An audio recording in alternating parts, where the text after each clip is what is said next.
authorities has announced that the killer of the Callahan family, the case that has shocked the entire city, remains at large.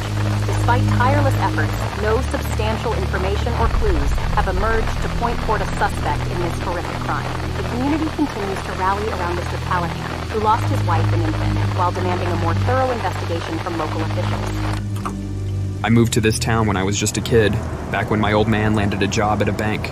Mom didn't want us growing up in a one-horse town, working in some soul-sucking factory. Our apartment was barely bigger than a shoebox, and the walls had more mold than a loaf of forgotten bread. But at least back then we could play outside without worrying about a meth head making a scene. Folks were poor, but they were friendly. Kids played stickball in the alleys, and the scariest thing around was Old Man Jenkins and his damn broom. Now the city's gone to hell in a handbasket. A cesspool of corruption and decay, like something out of a bad movie. They've paved over every green patch and squeezed in more of those hideous concrete slabs. The gap between the rich and the poor is a mile wide, and in the spaces between, crime breeds like rats.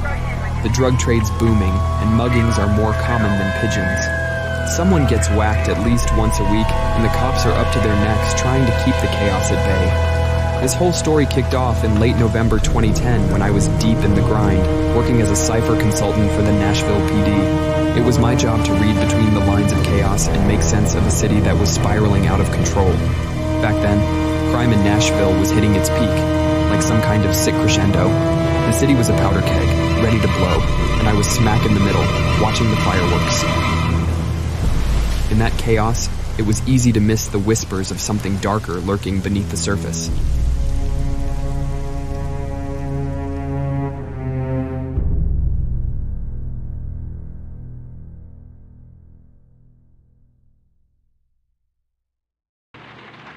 Well, hello again. My desk. Perhaps I should rearrange it a bit, because this mess and the hole in the wall are making me depressed. Okay, let's see if we have any new messages.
Well, hello again.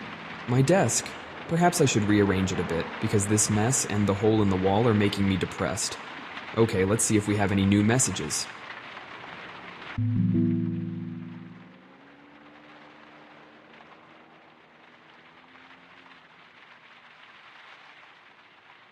Frank's a good cop, though sometimes he can't handle things without my help. We could have been great partners if I'd chosen the police academy over engineering school. Mom was scared cops in this town didn't last long and pushed me towards a safer path. Plus, guns and 4 a.m. wake-ups freak me out.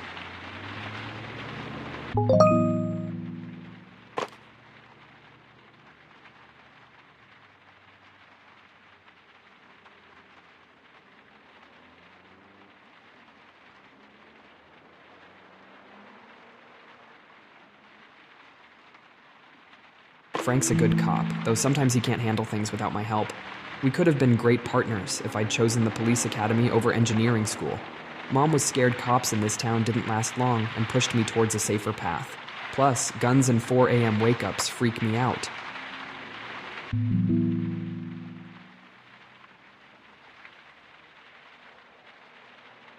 In reality, there are some genuinely good people in my building. Statistically, though, you can't have a place with 120 residents without a few jerks. Now we all have to endure the antics of a handful of drunks and junkies.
In reality, there are some genuinely good people in my building.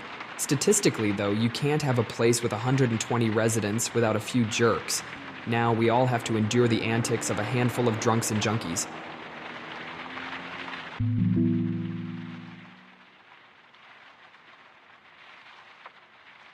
My sister and I get along well, though sometimes she slips into a maternal role and scolds me over the smallest things.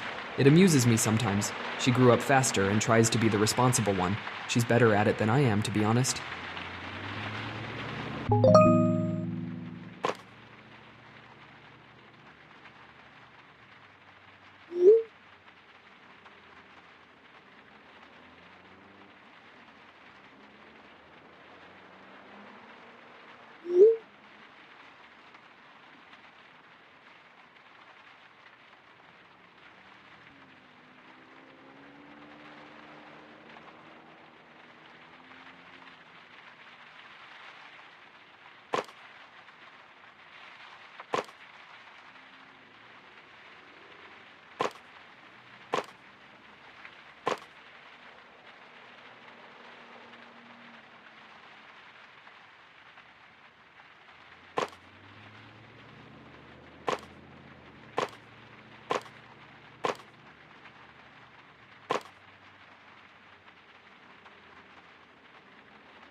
My sister and I get along well, though sometimes she slips into a maternal role and scolds me over the smallest things. It amuses me sometimes. She grew up faster and tries to be the responsible one. She's better at it than I am, to be honest.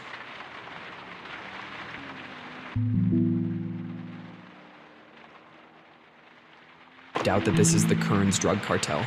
There's clearly something wrong with this case.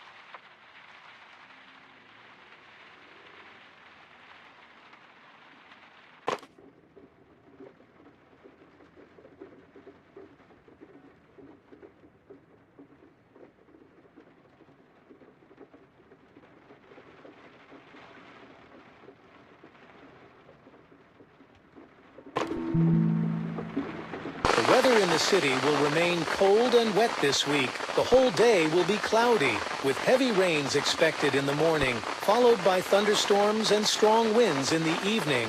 And now to the other news. The police have closed the case of the murder of the Callahan family on the night of Independence Day due to a lack of clues. On July 5th at about 2 a.m., an unknown person broke into the Callahan home and brutally murdered Nancy Callahan and her 2-year-old daughter. Lloyd Callahan, Nancy's husband, was serving in the Army at the time and found out what had happened when he returned home the next day. The case received widespread press coverage, and people across the city expressed support for the man who lost his wife and daughter in the same day. The police detained a suspect, a poor man who, on a dose of drugs, could have broken into the house to rob it, but he was acquitted in court and released due to lack of evidence.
Six victims. They were supposed to be sipping tea at home, but ended up in a container with a bullet hole in their heads, thousands of miles away across the ocean. Who are they? Random tourists? Or are they somehow connected?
Frank and Nora have been married for 8 years. They suit each other well, though Nora isn't exactly thrilled about Frank's job.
A serial killer? This case is getting more terrifying by the minute. I hope Frank's suspicions don't turn out to be true.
Who are these people? Why is there no information on them? They couldn't have just appeared out of thin air.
Roger was put in charge of the Kearns drug cartel case 2 years ago.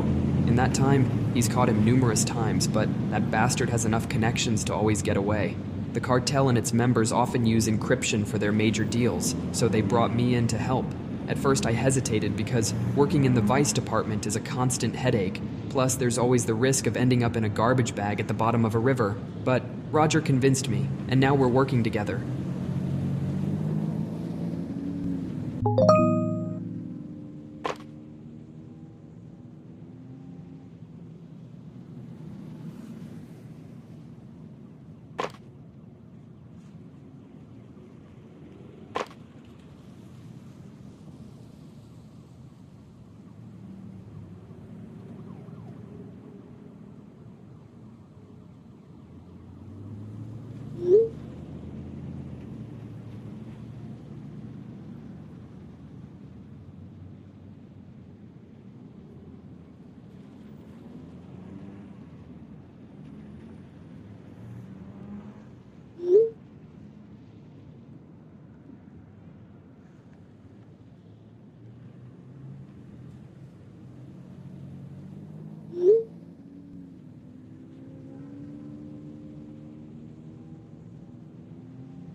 We have received new information about the case of Joe Kearns, the bear of the drug trade in our city. The district attorney's case, once seemingly solid, has hit a series of setbacks, leaving the prosecution struggling to make their case. The central issue? A glaring lack of concrete evidence.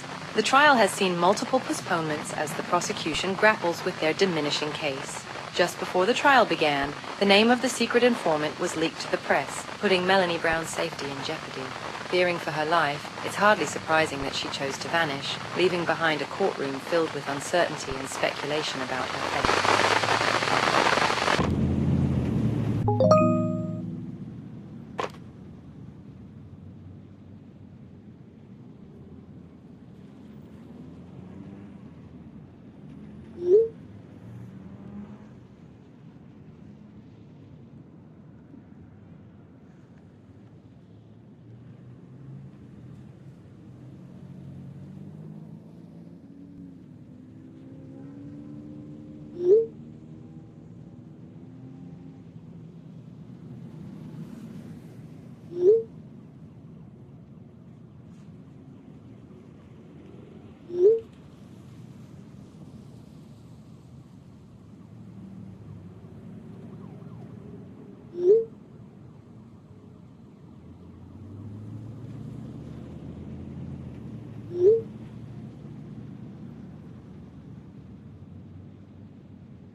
a bad feeling about this.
you